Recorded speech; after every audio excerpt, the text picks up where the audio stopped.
Welcome, everyone. Welcome to Non-Duality.live. We have Neil Denham. Neil, say hello. Hi, hi Emerson. Hi everyone.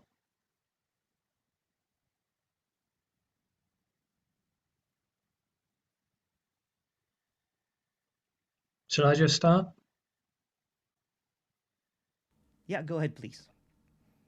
Right. Okay. Well, yes. Welcome everyone to something that could be loosely called a non-duality meeting.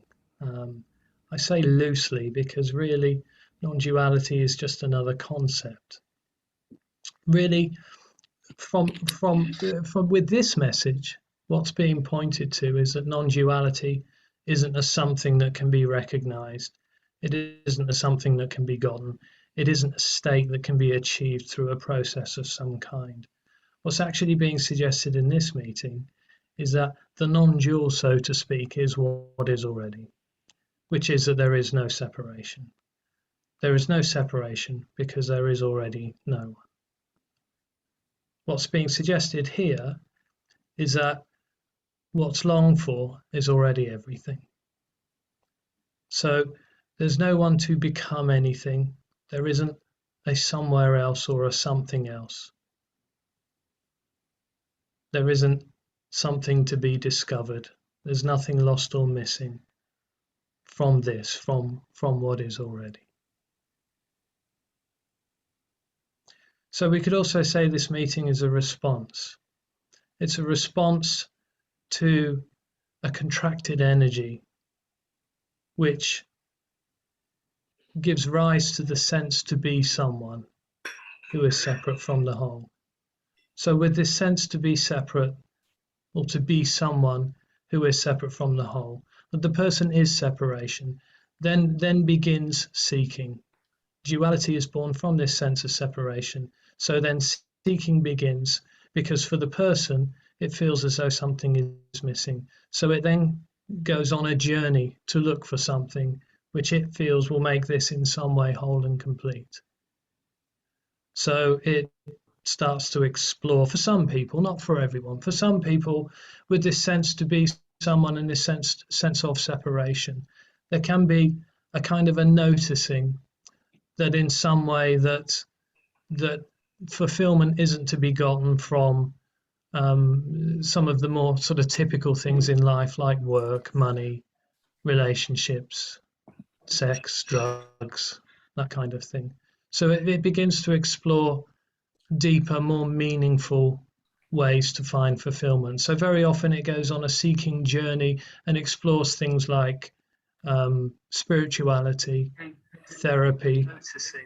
It's looking for that fulfillment. So it begins to explore in these other directions. So it's looking for something a bit deeper and a bit more meaningful.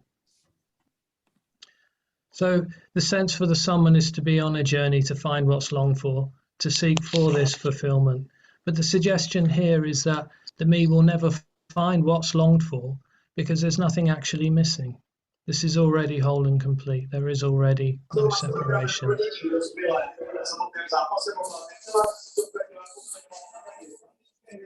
Hele, rádi, ať něco řeknu. Já budu mít teď zoomík. Nechtěl...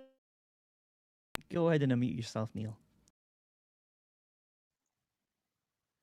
So there's nothing to find because this is already what's longed for, which is impossible for the separate me to see that this is already.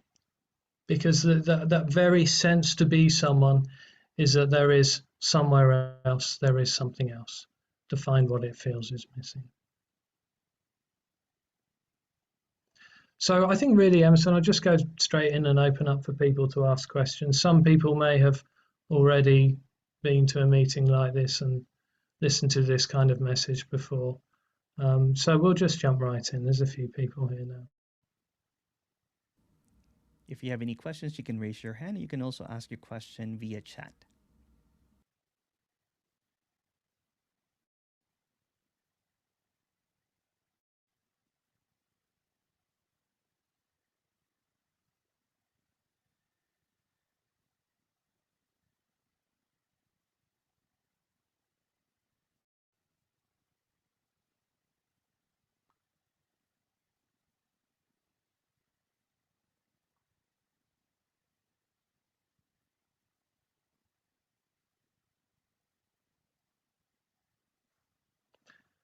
I think, William's got his hand up. Hi, Neil. Hey, William. What's on my mind at the moment is when we were talking earlier and you were saying that the seeking doesn't actually need to stop. So would you also say that this message doesn't even need to happen? Well, this message is happening as a response to that seeking energy. Because to that seeking energy, there is a need. And actually, but what the response here is to that need is that nothing is needed. So it's a pointing to what is already.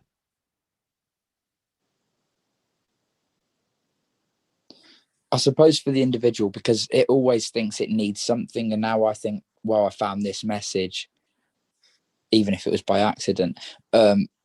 This will give me what I want, hopefully. Yes, well, that's what the me is looking for, and as I was saying just now, is the me feels that it is on a journey to find what it feels is missing. Because with that sense to be someone, there is that sense of separation, and that what seems to happen with that sense of separation is the feeling that something is lost or something is missing, and there is something somewhere else to be found, which is going to make this whole and complete.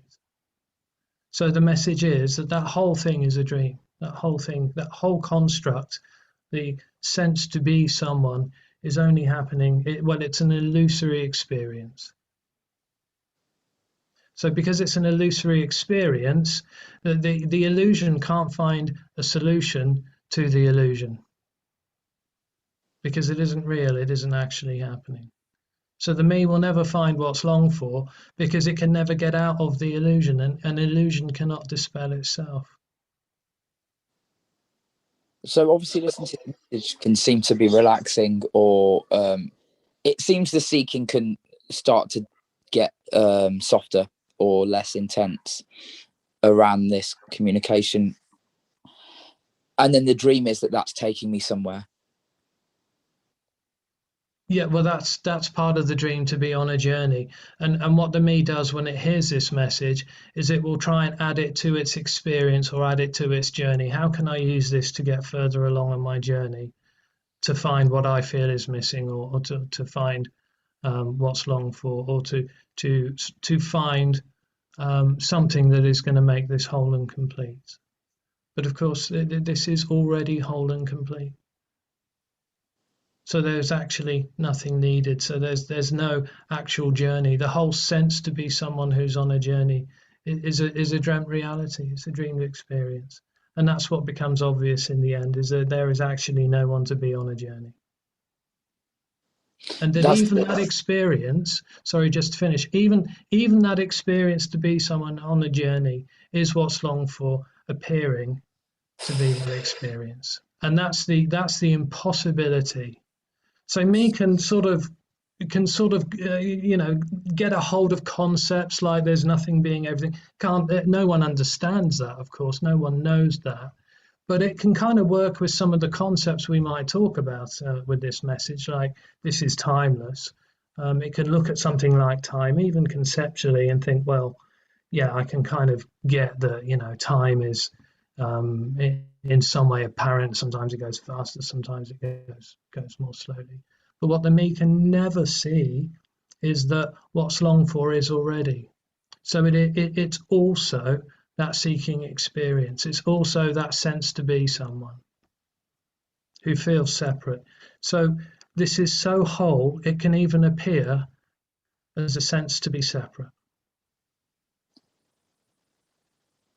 And that only on that when you say that, because this is so whole, it can appear as that experience to be separate. And I think, well, there seems to be a lot of suffering in that experience, and so it's not fair that can happen. But the idea that it's not fair for feeling separate to arise is only coming out of the dream that something's wrong. Yeah, well, that tends to be part of the experience. That sense, that what comes with that sense of separation is that something's wrong, something's lost, something's missing. And that's what can become. So it can be that we've talked about this sort of contraction in the body, this contracted energy, which gives rise to this sense to be someone, that can suddenly collapse, that can suddenly fall away. And what seems to happen with that falling away is the recognition that there was never anything separate or apart from the whole. There was just the whole appearing as that separation for a time, so to speak. And even when you And say it just seems so obvious. And I've heard some speakers say it's like you're sitting in it, asking where it is.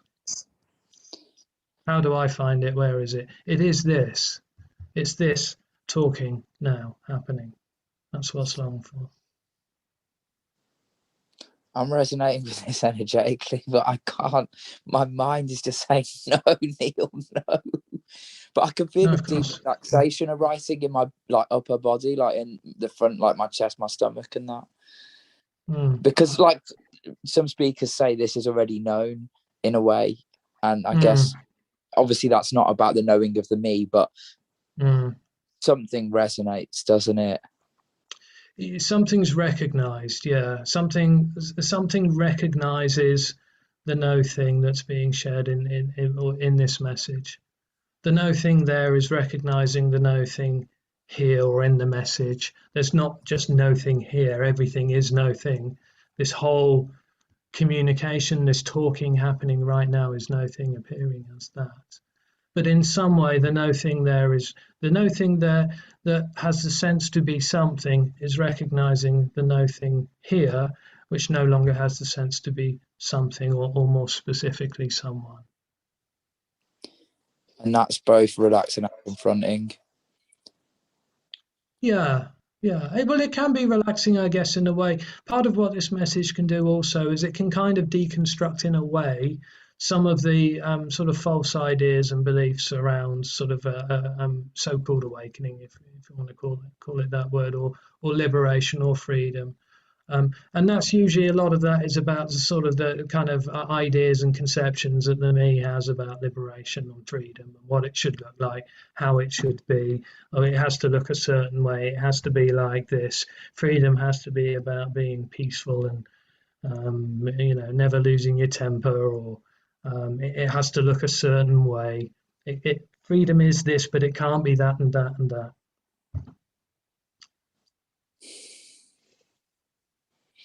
Thanks, Neil. That's awesome. Thanks, William.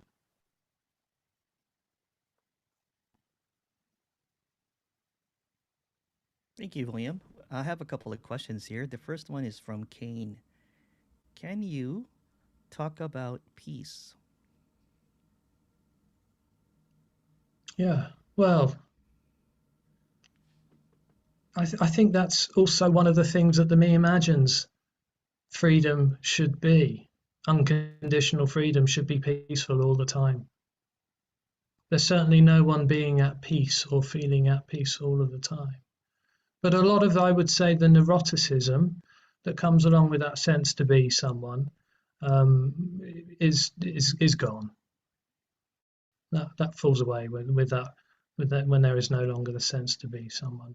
Because of course there are kind of modalities or symptoms with the sense to be someone, some of which is that this is real, this has meaning and purpose, and I have a life, and my life is important.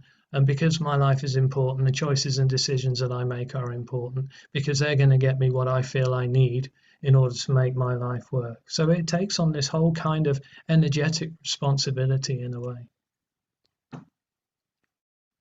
which is, which can create a neurotic experience for the me. It just seems to be a neurotic experience.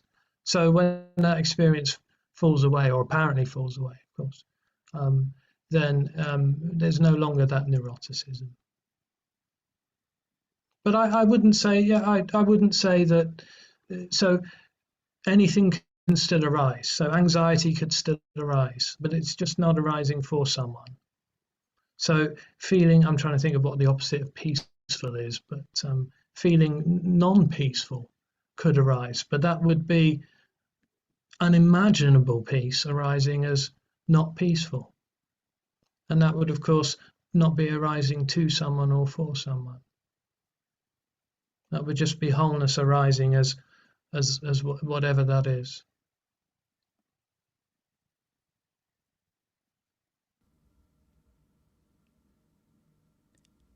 Thank you. There's a question here from Claudia. Why is this also called unconditional love? Is it not more an emptiness, absence? Love always implies a feeling, an experience. Can you say why is it called unconditional love?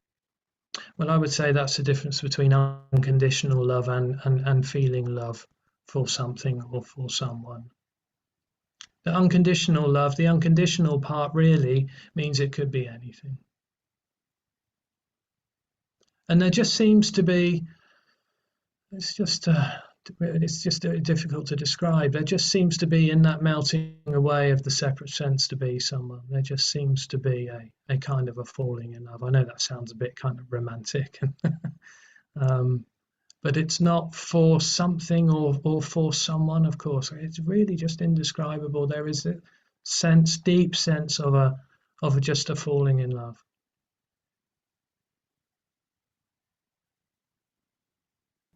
There isn't a thing called unconditional love. There isn't a kind of an energy coming here to this, which is unconditional love, and this isn't. Unconditional love isn't a state. It's just that sense of just deeply falling in love in a way. But that, because it's unconditional, can appear to be anything.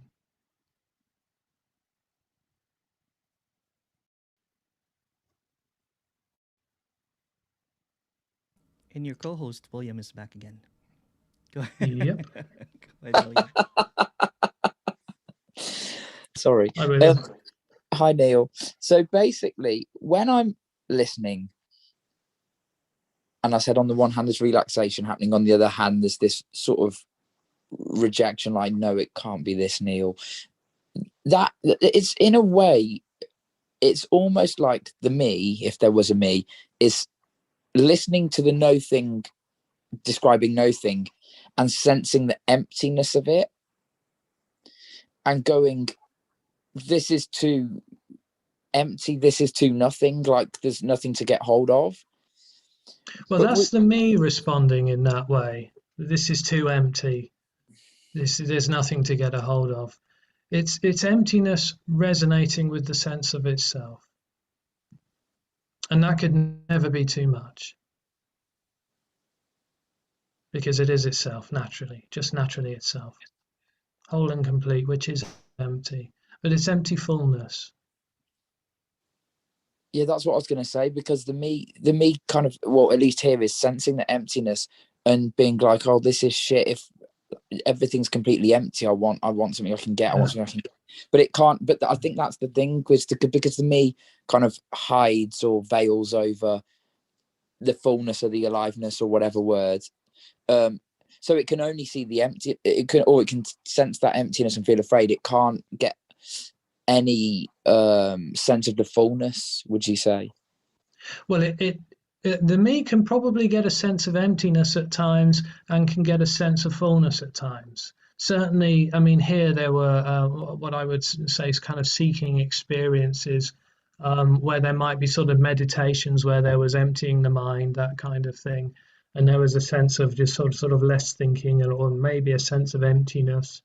Or of kind of almost feeling like emptiness as a quality in a way. And then also there might be sort of feelings of feeling energetically very full or something like that. But the me really can't grasp that emptiness is fullness and fullness is empty, or emptiness at the same time. The emptiness is the fullness, because in the emptiness nothing's needed. How can you? How could that which is already empty need something? How could it need more when it's already empty? So in its emptiness, it is already whole and complete. So the emptiness is the fullness. The thing is, you might say you're not saying that, but you can say that, and I'm still thinking emptiness bad. There's nothing in that for me. Well, I'm not saying that, of course. That's emptiness. Empty fullness responding to empty fullness there, that thinks this either is about emptiness or it's about fullness, or it's about something at all.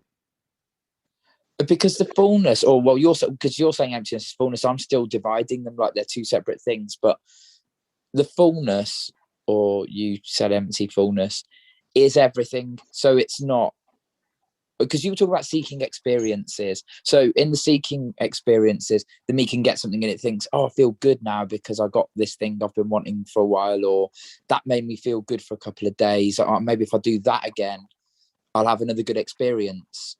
But there's still some things are seen as full and other things are seen as not being having relevance to my story of fulfillment.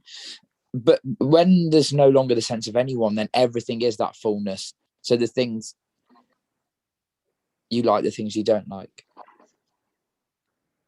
Well, everything is empty fullness when there is no longer sense to be someone. It's absolute poverty and also an absolute abundance. It's absolute poverty, as in there's just nothing left. It's just no thing apparently being everything, but that no thing is everything. Everything hides by being no thing, and no thing hides by being everything. They are just the one and the same thing. So the no thing being everything is, or no thing is everything appearing, and everything appearing is no thing. And there's no one there seeing that. The absolute poverty and abundance of everything. No, it's not a perception.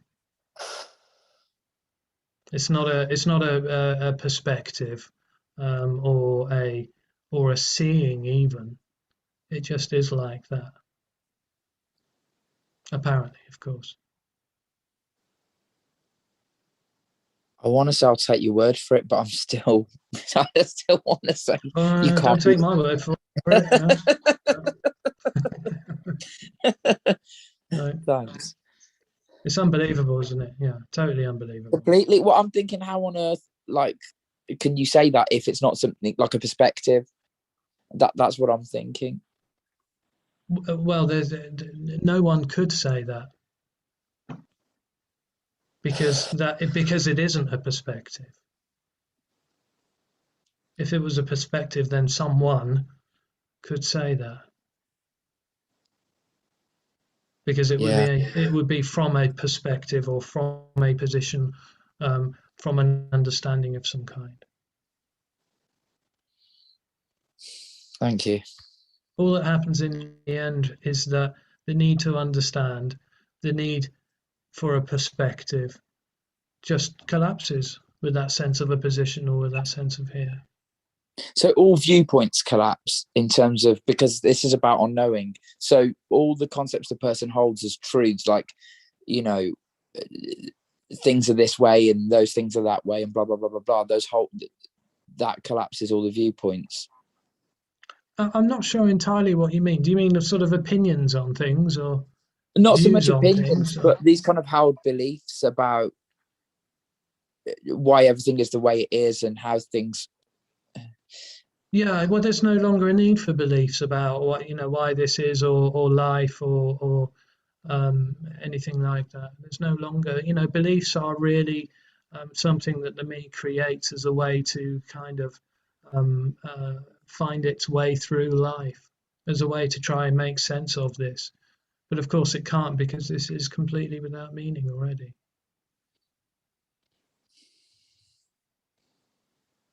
Yeah, that's where the viewpoints come from, the sense that it's about meaning, isn't it?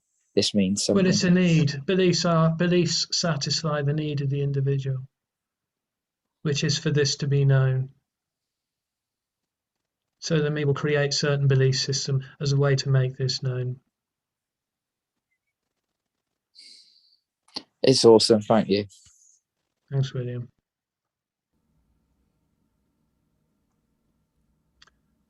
A couple of comments in the chat. It is the dog chasing its tail. But the individual is, yes, absolutely. Yeah, it is. And even if the individual caught its tail, it wouldn't know what to do with it. It would still be going round and round. And another comment. Seeking is apparently the process of drawing attention to the illusory sense of oneself, which is the intention for those looking to be the centerpiece of the conversation. Okay. Well, seeking is a response. It isn't really about anything. Seeking is just simply an energetic response to the sense to be separate, with the sense that something's lost. So something then needs to be found. So then I need to find what's lost or what's missing. But the seeking will never draw one's attention to the illusory sense of oneself, because the nature of the seeking is to seek. And as the previous comment said, it's just a dog chasing its own tail.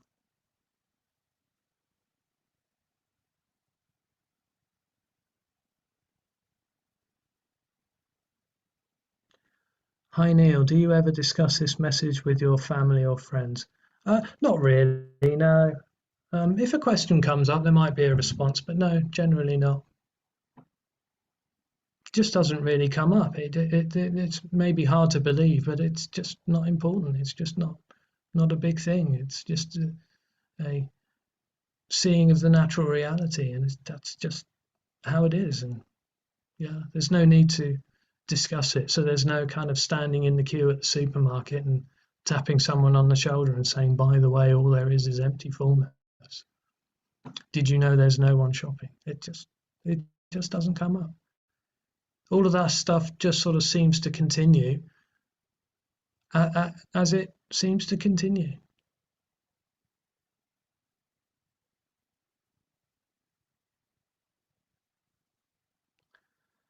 Hello, could you call the empty fullness God? Well, I suppose on the one hand you could call it anything you like. God isn't a word that I tend to use really, because I think it has a lot of baggage for a lot of people. I think God implies a knowing for most people, that this is in some way known, or that this in some way has a direction, or it has a intention or a purpose behind it.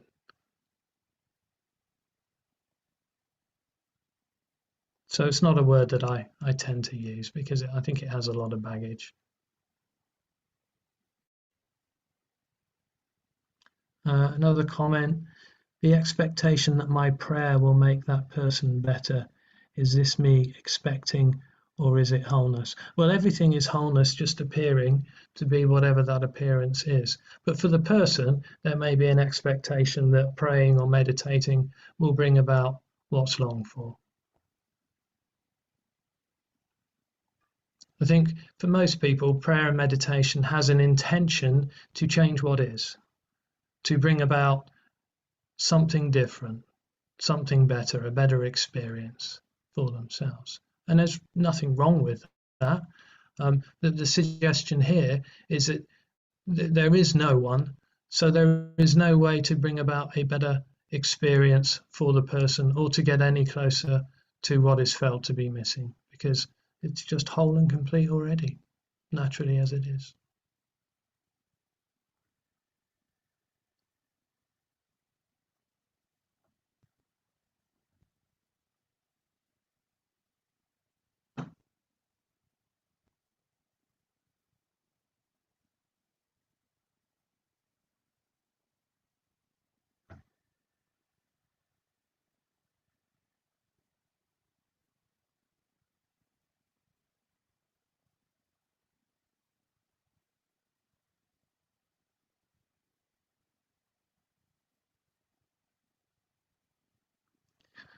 Thank you for making it so clear and obvious. Oh, okay, thank you. Well, that's the message.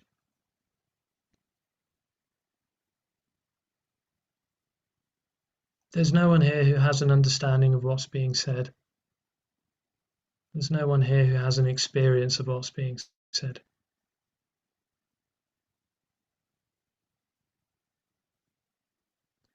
So wholeness is just being whatever it is, without reason, purpose, or meaning. Yeah, absolutely. Wholeness is already wholeness, for no reason, and for no purpose, or for no meaning. This is completely without meaning, purpose, or reason.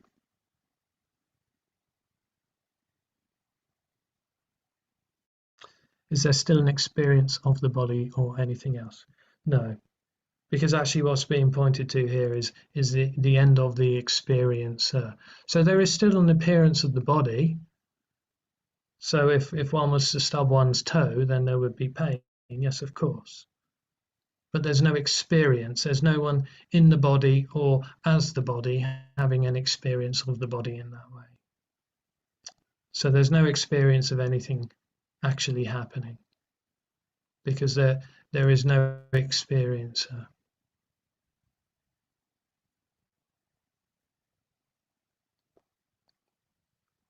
Did your job become easier or harder? Did your job become easier, harder after liberation?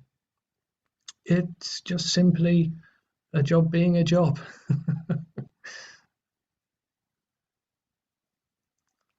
None of that stuff changes. Because what's recognized in the end is there was no one ever as having a job.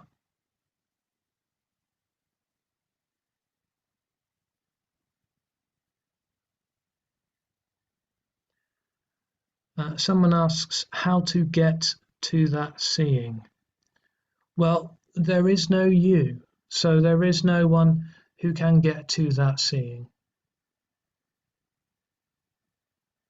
That would also suggest that there is a process of some kind that one can engage on in order to see what's being shared here, or to see to become liberated in some way, or to see non-duality. I was going to say that that's not a great term. No one sees non-duality. So there is already no one. So there is no getting to the seeing that there is already no one. It can just be that suddenly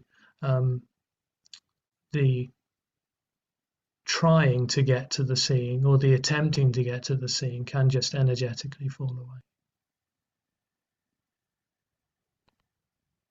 And then there is just an obviousness. Obviousness is probably a better word than seeing. There is just an obviousness that there was never anything apart or separate from the whole. There was just the whole appearing as that.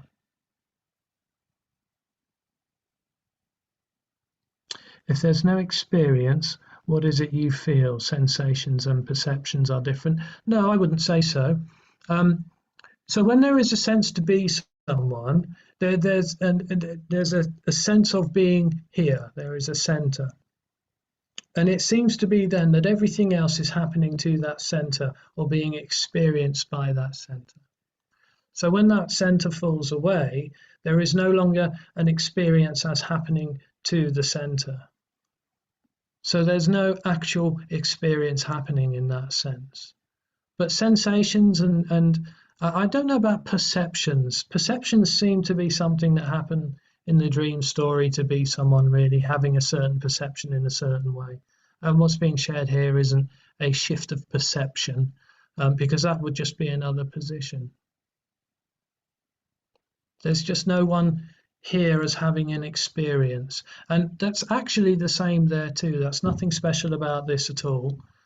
It's actually the same there. It's just that for the person, there is a false claiming of I am here, so therefore it feels as though everything is happening to me. So that's an experience. An experience sort of has a quality about it.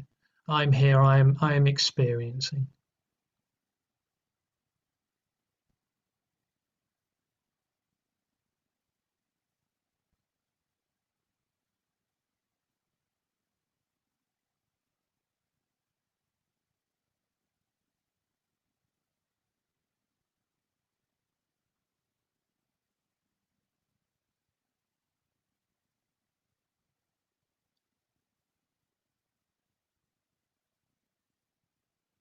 I don't know what that means. 4 on YouTube, 23 Zoom.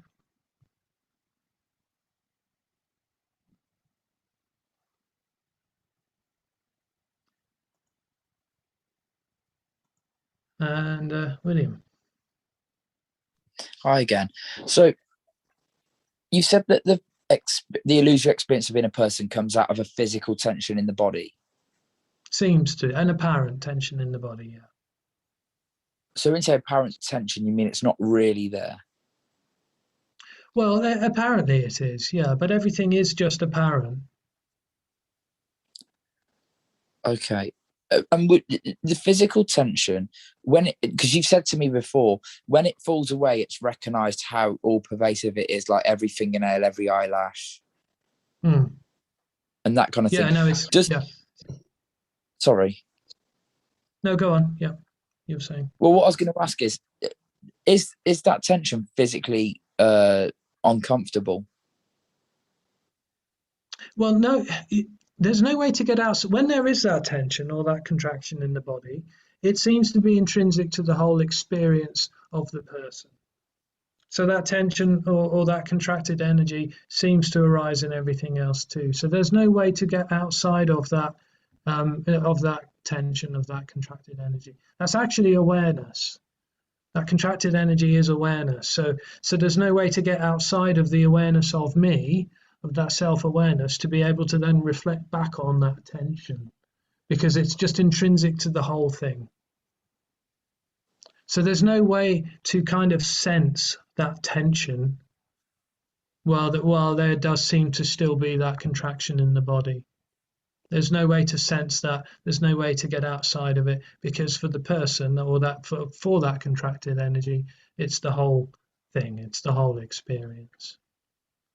So it's not just physical, well, It's sorry, say that again. It's not just physical. almost like a psychic thing as well. It seems to sort of, yes, in a way, yeah, in a way.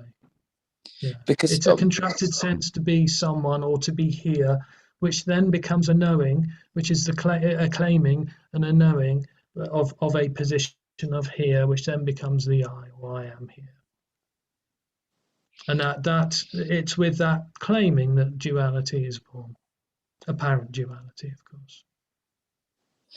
because the reason I asked that question is because I've been sitting and listening since I asked my last question, and there's just intense anxiety arising in the whole body, like full on strong anxiety. And I'm thinking, is that discomfort arising out of the contracted tension, or would you say that kind of anxiety can happen regardless? That's got nothing to do with the contraction of the me. Well, I think anxiety can just happen. It can just arise naturally, which is what is happening there too. But if there's a sense to be someone, a sort of contracted sense to be someone there too, then they will claim that anxiety as being their own, which then creates a kind of an extra dynamic. There's kind of anxiety about the anxiety. Oh no, there's anxiety. What do I now do about this? How do I manage this? So it just seems to create an extra dynamic in a way when there is that sense to be someone that the anxiety is happening to. Yeah. Okay, thank you. Thanks, William.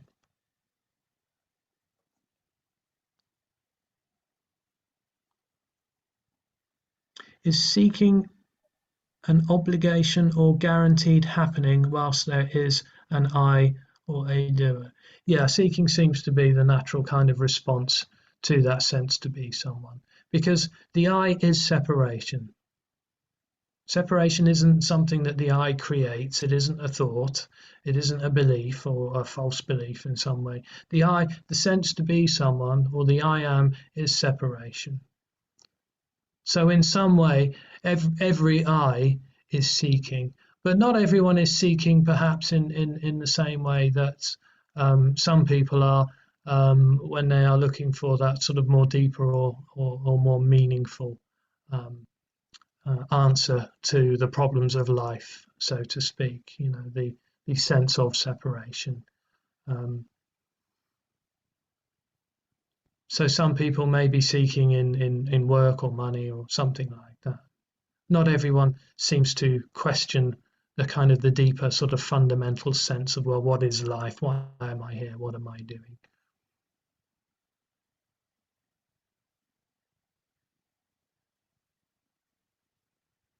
There's a question here from Johan. Johan, go ahead, please.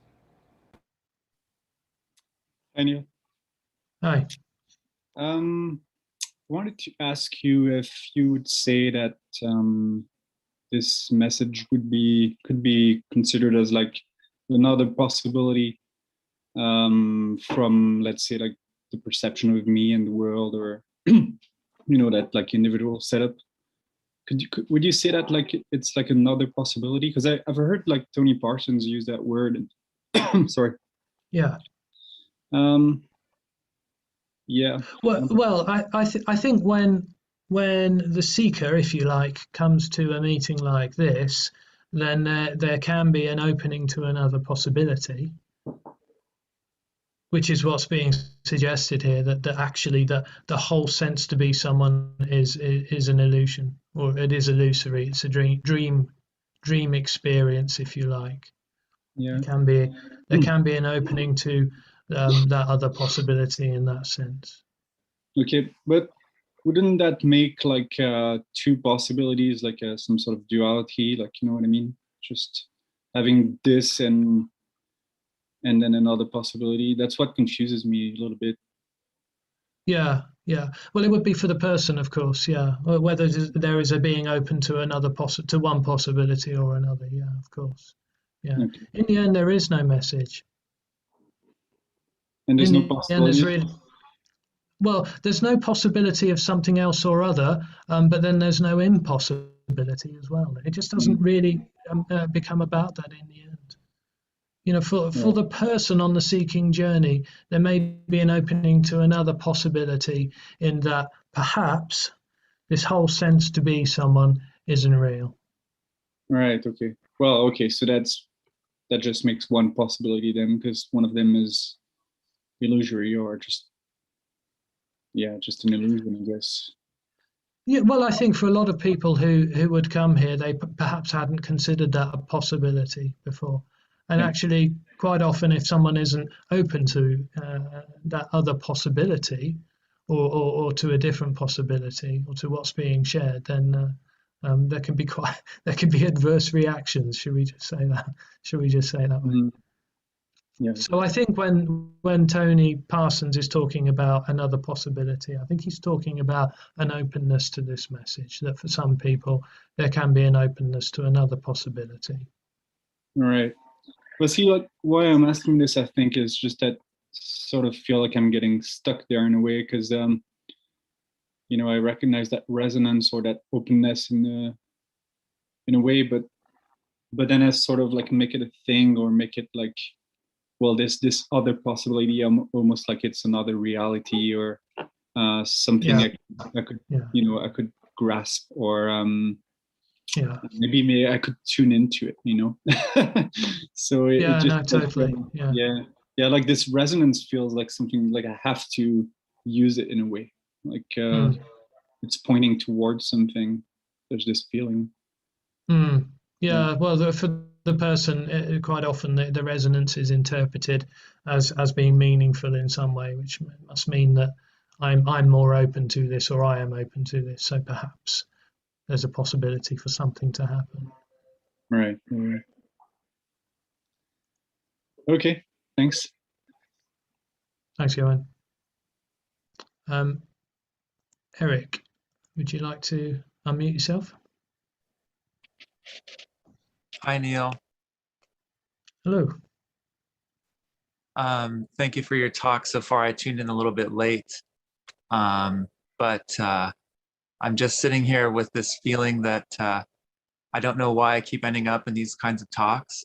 If there's nothing new to learn or to gain, or if there's no direction within which I can move at all. So why do I find myself here? I don't know. Totally. Yeah. It seems to be for some people a resonance.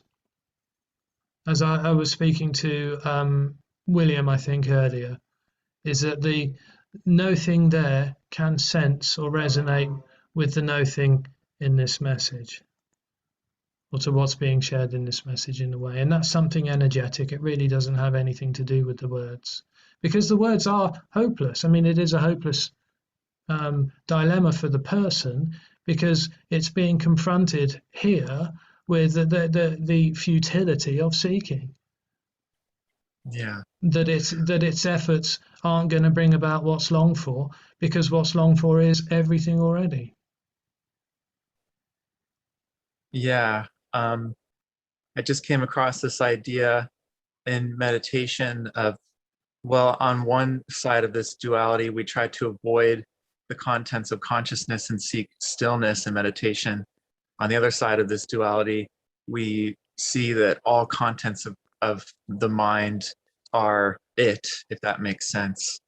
And I'm trying to generalize that to my waking experience of seeing that all the bumps in the road, the ups and the downs are all it, and allowing myself to just be with that. But I get wrapped up in this notion of being able to do something to be with that, and also this other notion that nothing I can do but be with that, or have the sense that I'm not with that. You know what I mean? Well, there's no one to be with that or to not be with that, and there's no actual duality. That's perhaps the difference to what's being shared here than, say, in more popular, shall we say, or common non-duality meetings. Is the suggestion in the more popular non-duality meetings is, yes, there is something that you can do in order to be with what's being shared here, that you can come to know the I am as awareness, and also just sit with that awareness, or be with that awareness, and just allow this to be in some way. But that whole thing is just happening in the dream experience, because there is actually already no one. The whole sense to be someone is illusory. So actually the whole sense to be someone sitting in meditation who's trying to find a way to be with this in some way, or balance the duality in some way, is all part of the dream experience. And it can just be that experience can just suddenly fall away as no thought or effort on the part of that dream, because it isn't actually real. I see. Okay. Well, thank you, Neil, for your time. I appreciate it. Okay, thanks, Eric.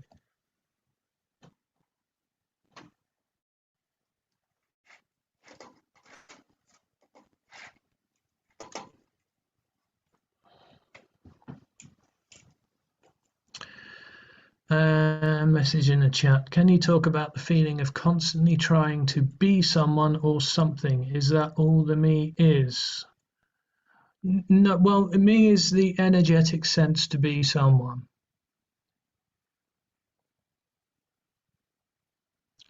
So yes, I guess in that experience, in that dreamt reality, to be someone, there might be a trying to be someone or trying to be something in some way.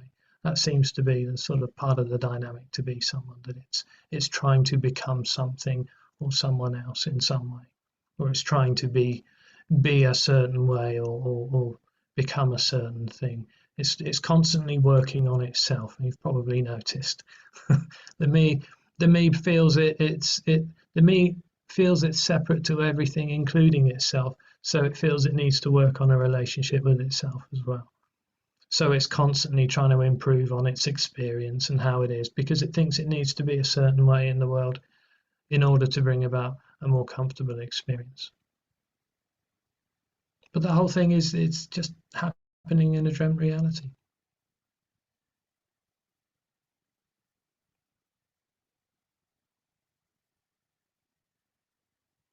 Does the liberation deepen over time, or is the initial falling away of the self complete from that moment?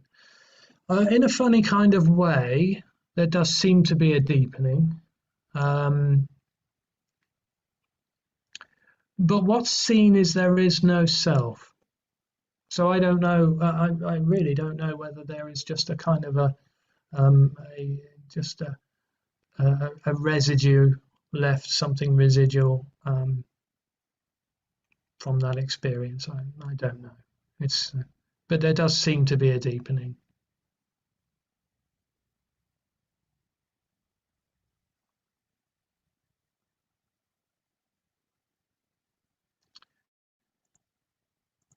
William. Oh, there we go. When you were talking to Yoan about the resonance, and you were saying when there's an individual, there's a hope that something's going to happen. So you're saying nothing is going to happen? Well, the me lives in hope. constant hope that something is going to happen, because part of that experience is something needs to happen. And what's being suggested here is that this is already what's longed for. You can't get away from it. You can't get any closer to it, and you can't get any closer to it, and you can't be any further away from it, because there isn't a you to be closer to it or further away from it.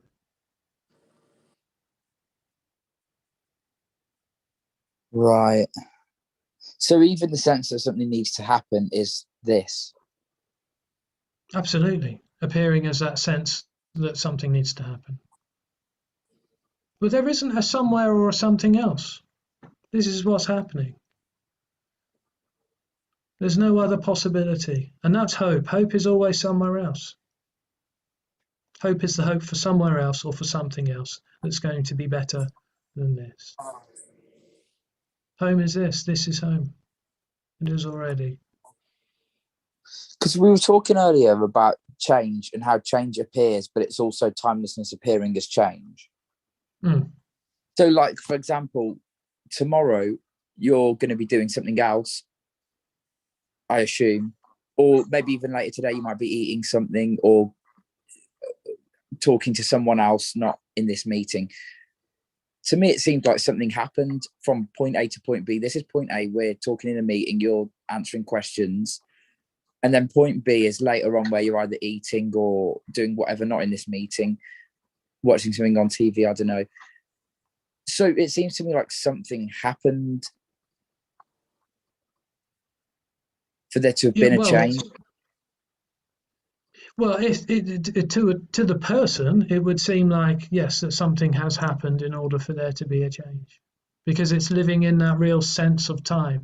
With the experience to be someone, it's a false claim of a dreamt reality that isn't actually happening. But to the person, it feels real. So everything that arises within the experience or within the separate experience for the person feels very real. It's just assumed to be real. So time is real. So there is a real somewhere else. There is a real something else. There is real change. And not only that, because I am real, because I am here and I am really here and I am really real, then I am going through life and experiencing these changes as they happen. I am moving from A to B.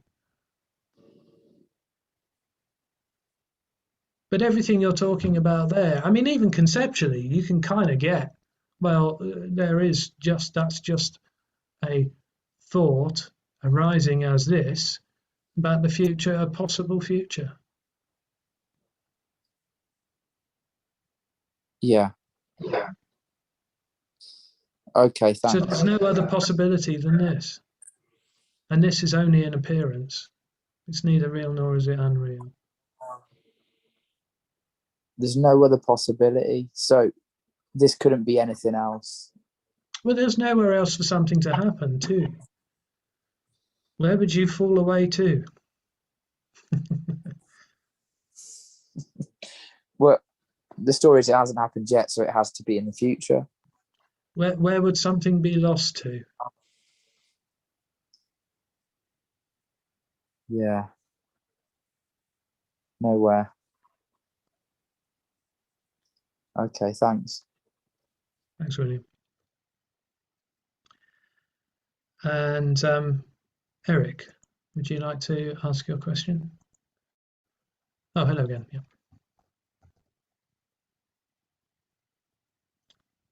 Yeah, you need to unmute your mic, Eric. Hi, so you're just talking to William and the question occurred to me, although there's no sense of time there, did this kind of recognition arise for you spontaneously, or did you spend some time as a seeker? Well, yes, there was time spent as a seeker, yeah, apparently. And I haven't yet come across someone for whom this has happened spontaneously. So it seems to me that although there is said to be no correlation here, it seems to me that so often there is an apparent correlation between seeking and some kind of recognition. But if there's no self here to do that seeking, it seems to me that it arises spontaneously. Like there is a Mm, sense of lost, a search arises, and then there's a mm. sense of found, or the search falls away. It seems like this process arises spontaneously for nothing and for no one, like a show that's on repeat or something. Okay, well, I wouldn't call it a process, and here is where the message does sound paradoxical in a way, is that what's recognized in the end is that what's longed for is already everything. So there was never anything to realize, and there was actually never anyone to fall away.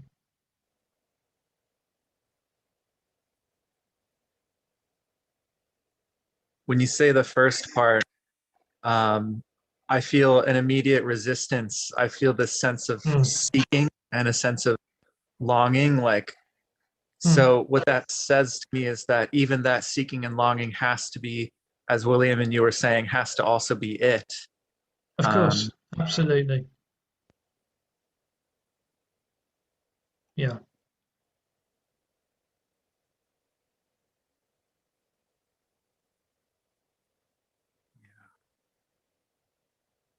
Um,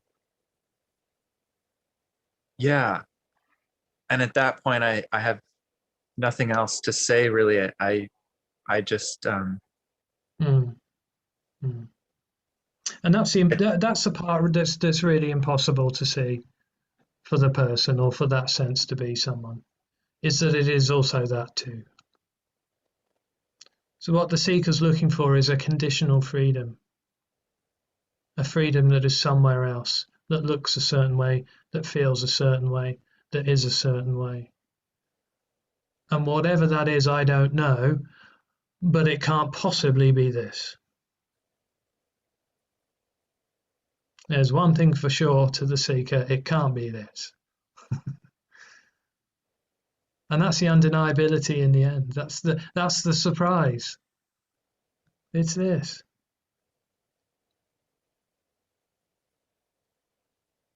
But of course, the seeking then falls away, because when it's recognized that seeking is wholeness appearing as seeking, and that there was never anyone to be going anywhere on a journey, or to be seeking in that way, and there isn't a something or something else, and that this is whole and complete already, then of course that whole thing just falls away.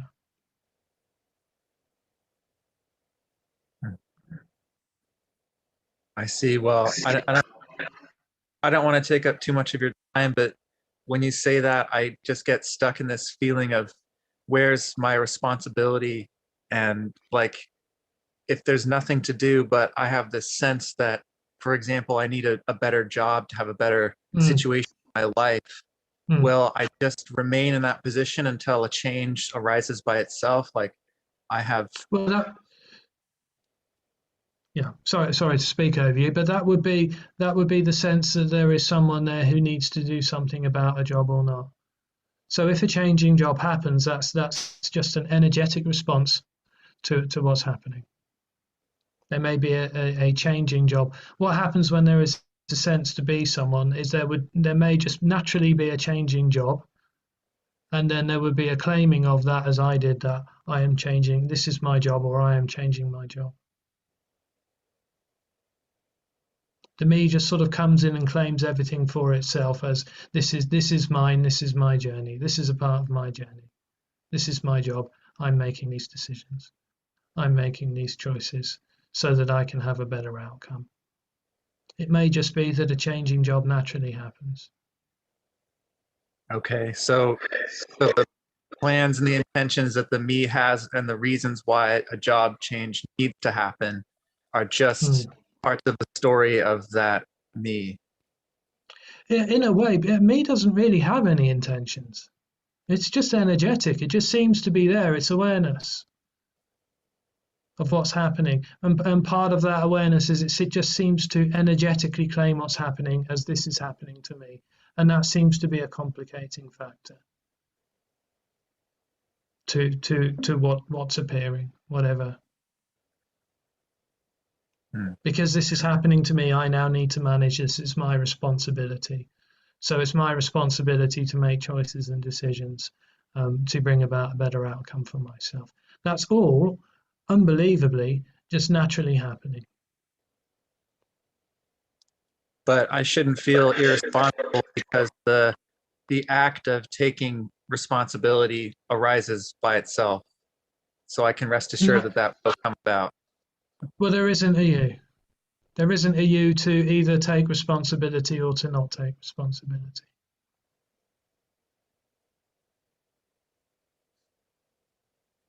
If an apparent taking responsibility happens, then that's just what's happening. There's no one in there doing that. That's what's being suggested. Well, on the one hand, I feel a sort of a freedom when you say that, and it makes me want to laugh. Like I can just give up whatever I'm worried about. But yeah, I just feel like if I do that, then I'll sit in my room and I won't show up for work and I'll get fired and I won't be able to Yeah. pay my. Yeah. Well, there isn't a you that could choose to do that either, of course. And the suggestion here actually is that there isn't a you doing that already. You're already not choosing to go to work.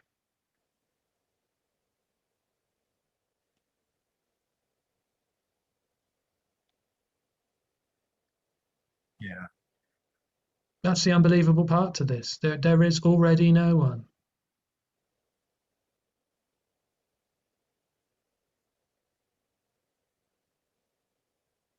Okay. So I know there's nothing I can do with this recognition, and that's the wall I keep coming up against. So yeah, I don't know. Thank you for your time, Neil. I don't know what else to say. Okay. All right. Thank you, Eric. And Star has their hand up. Hi, how is the sound? Hi, sounds good. Good, thank you. Thank you for this discussion. It's nice to be here. And Eric, this is also for your ears, just because I connected in my heart with what you were sharing.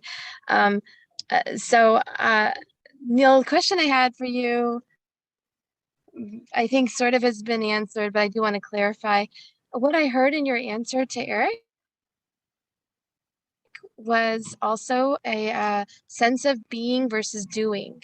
That, the flow of, if a job that changes comes, it's a resultant, it's not it's a side effect of one's own vibration shifting, and so the doing energy is, oh, have to change the job, have to fix it, have to look for a job.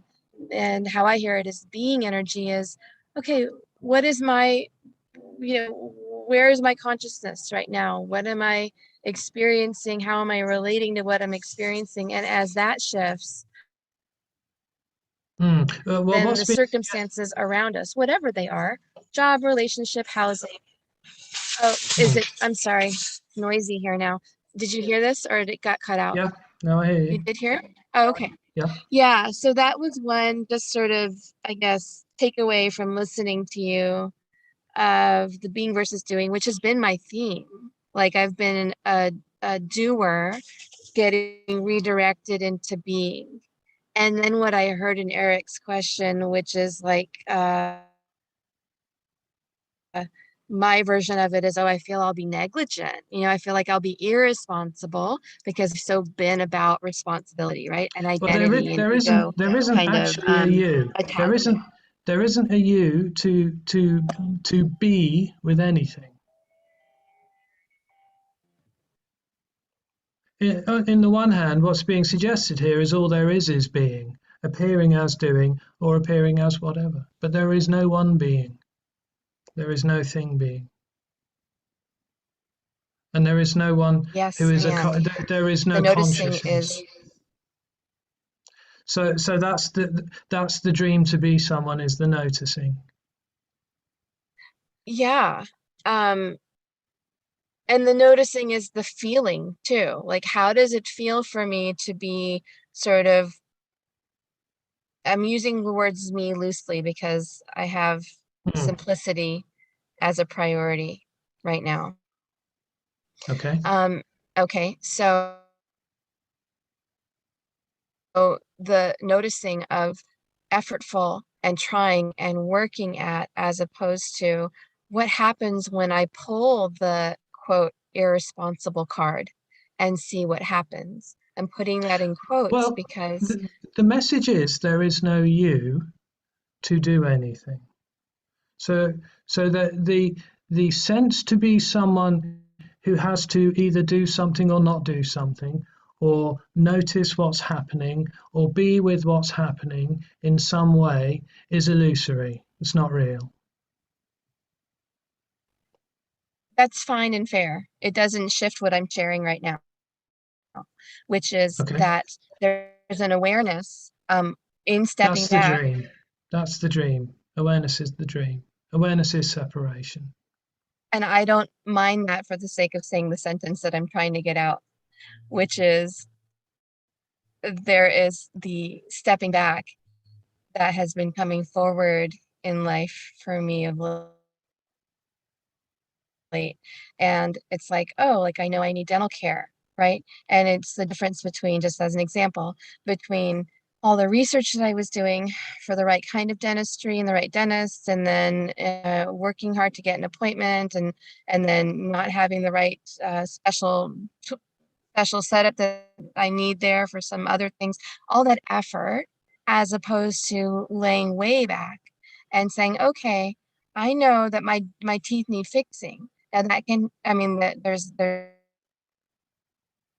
some pain, there's some stuff going on that can happen by dental care, that can happen by spontaneous healing, that can happen by, some other method. And if it happens by dental care, to allow that to show up, which to a part of the mind that can feel like it's irresponsible, like the quote responsible thing to do is to like make an action plan and find the right dentist and then get in there. But I am feeling the new way, is this sort of like let things show up. And it's not irresponsible. Okay. It just kind of looks So irresponsible according to one matrix. okay. Thank you. We're going to move on You're now. welcome. But what's being suggested here is that there is no one that any of that is happening to. So the whole sense to be someone who is noticing or allowing or being with something or not being with something is the dreamt reality.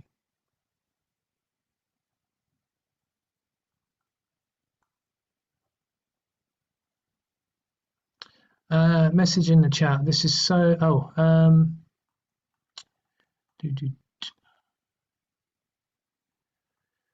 This is so impossible to say, it will literally never be said, because even this comment is a reaction to that nobody is causing. So where does I start in all of this in the first place? Well, it actually doesn't. The illusion is that there is an illusion of I, that there is an I that arises and then falls away. The whole thing is a dreamt experience.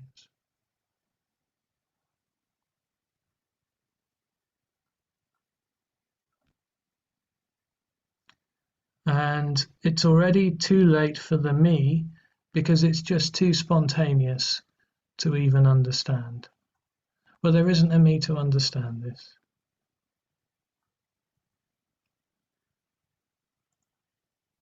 And Anita, would you like to ask your question?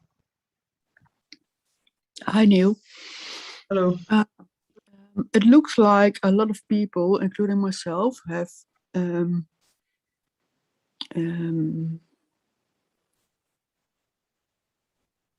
whoa.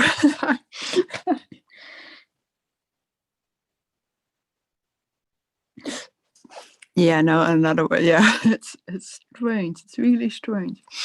It looks like they have problems to hear this message, so there is nobody. Well, it's never heard. And it's what seems to happen is when the person hears this, they turn it into a story of some kind. Yeah. And that's an attempt to try and know what's being shared here. So it either isn't heard at all and disregarded completely, or what usually happens is it's turned into a story that will in some way fit the story that's happening there. That this is about awareness, or about perception, or it's about being with what is, or learning to become something, or it's about acceptance or detachment or something like that. Whatever seems to make sense to the person. Yeah, but that's all not what it is. Well, this message is actually about nothing. Yeah. Being everything.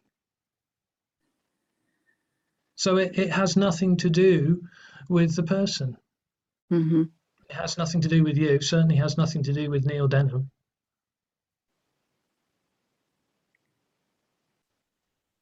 Yeah. So yes, yeah, to answer your question, yes, it's never heard. It's never heard. Not by the person. I think energetically, in some deep way, it can be heard or resonated with. Mm-hmm. Okay. And let's face it, that's the only way anyone would stay and listen to this message. No one would want to hear it otherwise. Yeah. Thank you. Thank you, Anita.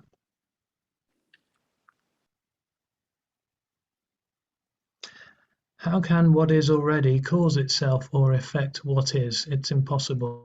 Looping times. Yes, of course. Yeah. What is already can't affect what is already, which is why nothing actually happens. Nothing needs to change.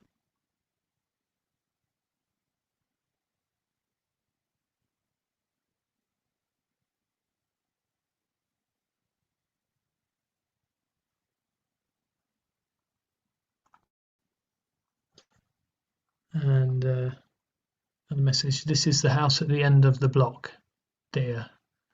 Ah, yes, yeah. It is for some people, yeah. Does seem to be that way. Does seem to be the last house on the block, the message.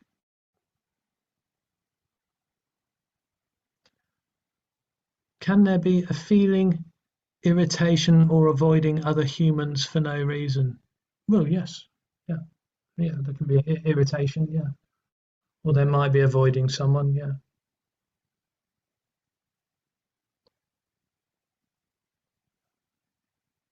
Could it be called clarity with this? I would say that there can be a clarity about the message and the concepts in that kind of sense. There are probably lots of people who've been listening to this message for a while now, who are sort of clear on what's being said in a way, but energetically there's still a sense to be someone who is separate.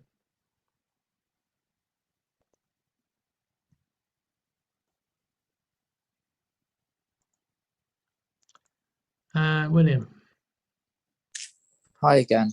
So I'm struggling with something, which is I think that liberation can only happen to someone who's special and worthy and deserves it. Whereas if I'm not worthy, it won't happen. And I do feel unworthy. Like, I know that's part of the experience of the me. But part of my mind's going, I think liberation might happen soon. How could it ever happen to me if I'm not worthy? It'll never happen to you. It doesn't need to happen to you. But what about, like, so you wouldn't say you're liberated, so I'm sorry if that offends you. But the sense of self dropped, or there's no sense of awareness there. Whereas the majority of people in the world would report, I am someone and I have a life and blah, blah, blah. I think there's something special about Neil and Jim, and,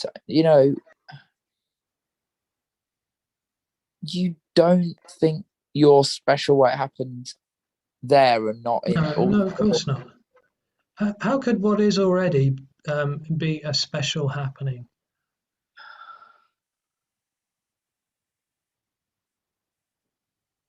There's no one to be special. There's just nothing left. There's no one left to be in some way special. If let's say liberation had happened to Neil as a result of an effort to find something that Neil had put in, then yes, it might feel special. Yeah. I remember getting my black belt in karate, and I'd been training. This was years and years and years ago, like 20 years ago. I'd been training for about 3 or 4 years, so that felt really special to have that black belt and walk into the room with the black belt, because in the dream story, of course, I'd been working really hard to achieve that, and it did seem, as it does for the person in the dream story, that the results are brought about by my own effort. So in that in some way felt special. Neil never found what he was looking for.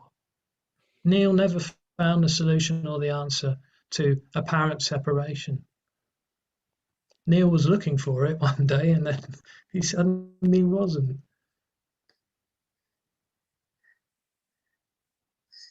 And I think then what was recognized here is that there was never a Neil seeking for liberation or freedom or enlightenment or whatever. that's the problem. I think because the me feels separate to everything that's happening. It thinks, do I deserve this? Am I worthy of it? Am I not worthy of it? And I remember, like, it's been there since I was a little child. Like, I'd get something good that I wanted, but there'd always be that sense of, but I don't really deserve this. Why is this good thing happening to me? And I'm not saying liberation will happen here, because it may very well not. But when I'm resonating with this and the freedom's undeniable, it feels like something good's happening to me that I don't deserve. That's what it is.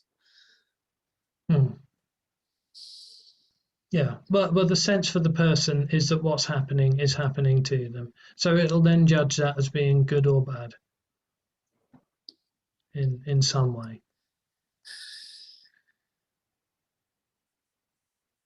So And it sees liberation as being the ultimate good thing. This is going to be the ultimate good thing.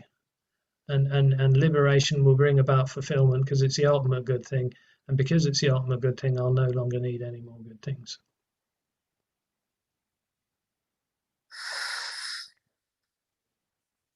But the whole question of, do I deserve this or not? Am I worthy? That must surely drop when the sense of person turns out to be an illusion. Well, yes, there is no one for liberation to happen to. So liberation is already in that sense. But not just liberation. Like, say if someone knocked on my door now and said, here's like £10 million, there'd be some questioning of, do I really deserve this, or should I take it, or am I not good enough? But really, I think I'll take it, and then I'll question afterwards, but I don't deserve this. Right. What have I done? What have I done to deserve this? Whereas, say if someone knocked on your door and gave you £10 million, there wouldn't be a questioning of, am I worthy? Certainly not. No, I'd take it straight away.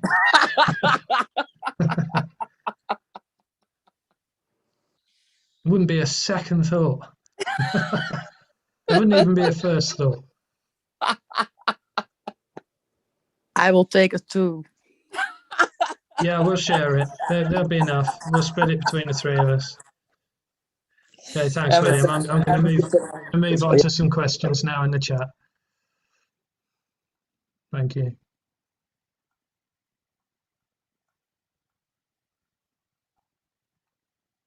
So being a person is apparently going on without anyone being alive. Well, yes, this just apparently continues, yeah.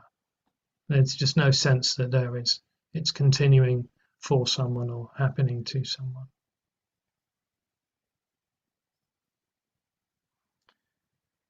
The irony is that these messages are clear in post-awakening. Yeah, I know what you mean. Yeah. It sounds very paradoxical, and really that's kind of a problem with using words as well when we're talking about this. There are really no words that can point to this. I mean, words are energetic in a way and have an energy of their own, and there are some words that come closer than perhaps other words do. But yes, in some ways, it can be, I say, post-awakening. But yes, when that separate experience is over, so to speak, then yes, it's just obvious. Empty fullness is obvious. Nothing being everything is obvious in a way.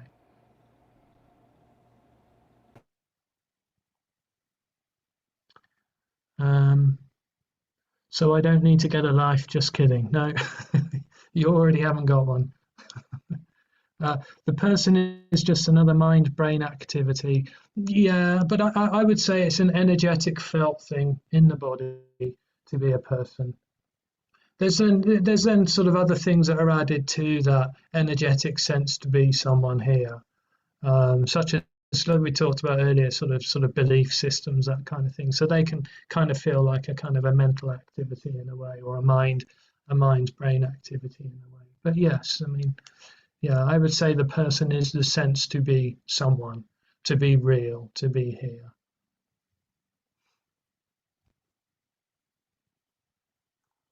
Although not to someone doesn't life get easier.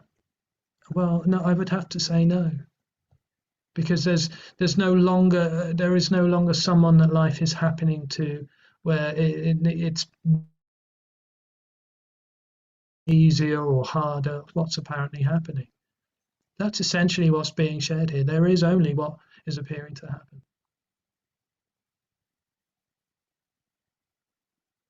There's nothing else. There's nowhere else.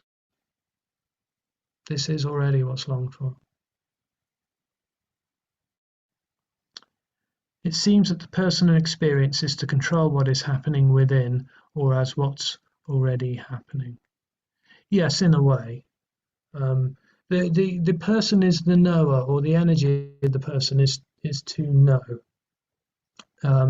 The first sense to be someone is a knowing. It's a knowing of here, which then becomes a knowing of I am.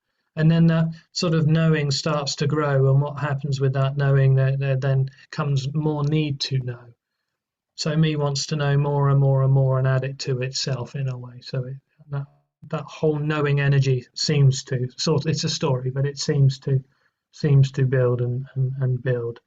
And it is in a way to try and control what's happening, for the me to feel like it's in control of what's happening. If I can know this or know what's happening, then I'll be in control. And if I'm in control, then I'll be okay.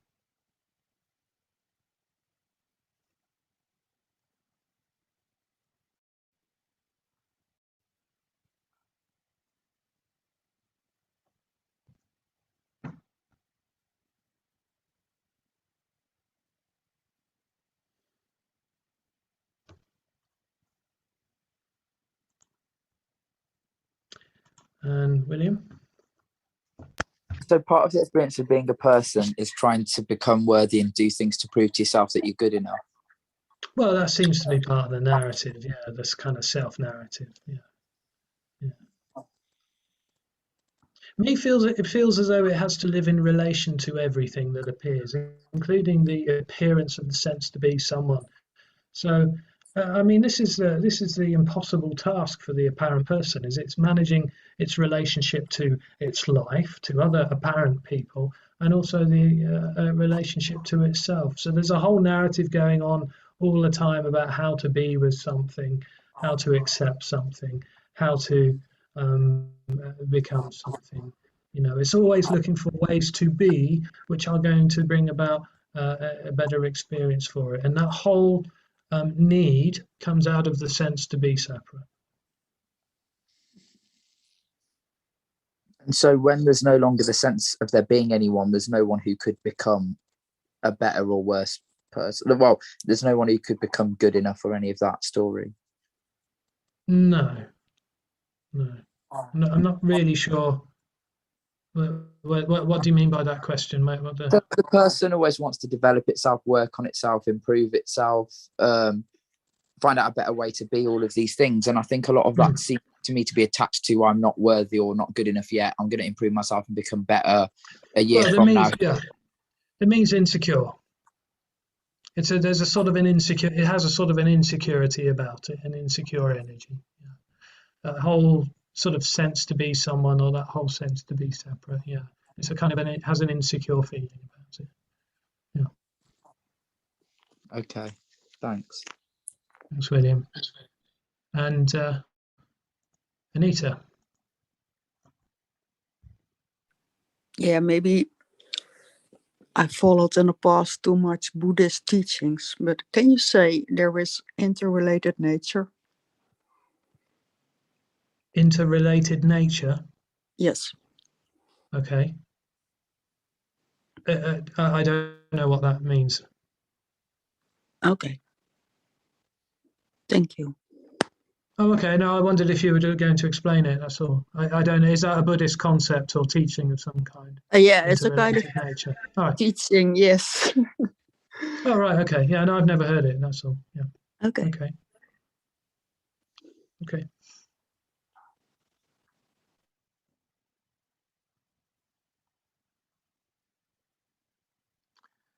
Another 5 minutes, everyone.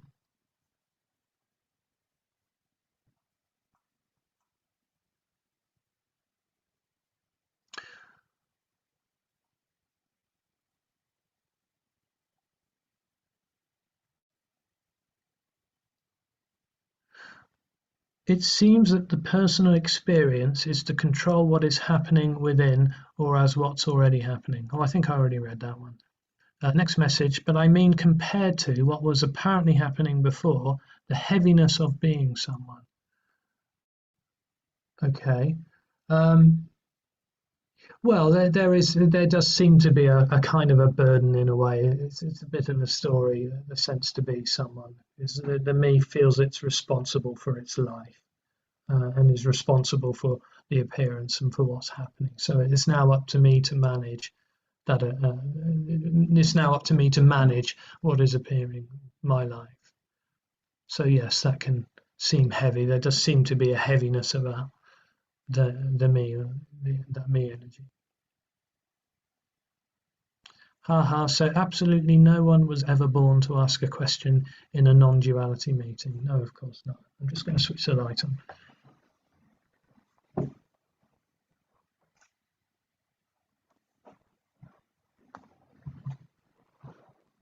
No, there's no one asking questions.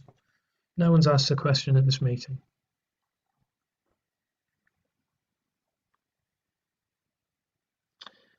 If there is no person and there is the misunderstanding that there is, that's quite an error. Yes, in a way, but I would say again that the person is a felt sense to be someone. So it's not a misunderstanding or something or an error really in a way. It's something that it's sensed. I am here. And as long as there is that sense to be someone, it seems absolutely real.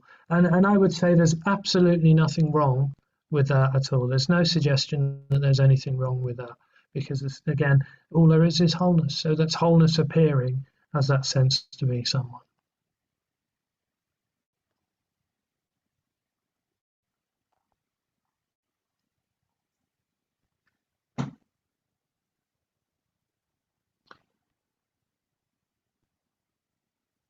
And would be super uncomfortable, but if there's a seeing of this life easier. Sorry, I don't understand that question. And would be super uncomfortable, but if there's a seeing of this life easier. Well, there's no one seeing life as being easier. I think that's what the me imagines, that liberation is going to make its life easier. Liberation is going to be something that's going to happen to me, that's going to make my life in some way easier. And that's just not the case. Liberation is the greatest inconvenience, especially if you have plans.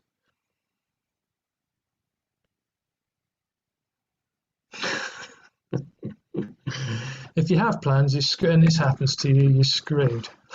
And everything you thought about your life and where it's going and what it all means, it just completely dissolves. All right. The Buddhist term is about the interrelatedness of phenomena, depending on one way or another. Okay, well, there's no relation to anything. There's just a singular appearance. So there doesn't need to be an interrelatedness. For the person, that's how it seems to be. There must be some kind of interrelatedness between the acorn dropping from the tree, which then becomes another oak tree. in some way. This must all balance out. It's just a story. It's just, to me, that sounds like a someone trying to make sense of what's happening. There is only no thing. There is nothing separate. So there is no interrelatedness between things. There's no relationship between things. It's very one-dimensional in a way, in that sense, or no-dimensional.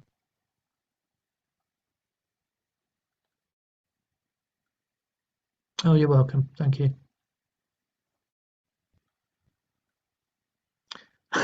Is it because there is nobody that the Pope can be infallible? Yeah. No comment. Okay, I think we'll wrap it up there. Thank you, everyone. Thank you for coming. Thank you so much, everyone. Thank you, Neil.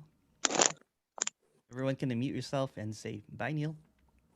Thank you, Neil. Thank you so Thank much. you, Neil. Thank you, Emerson. Bye. Thank Thank you, you. Emerson. Thank you. Thank you. Thanks, Emerson. Thank you.